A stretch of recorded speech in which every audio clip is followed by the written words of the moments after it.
Matthew 16:24. Then Jesus said to his disciples, "If anyone wishes to follow me, he must deny himself."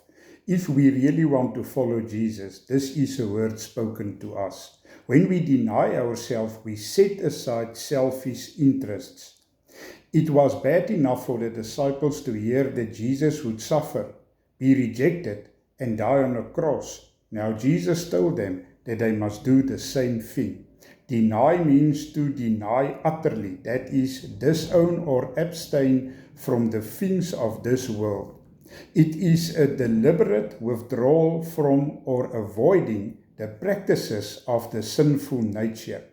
For example, sexual immorality, idolatry, jealousy, drunkenness. The list goes on as we read Galatians 5:19 through 20.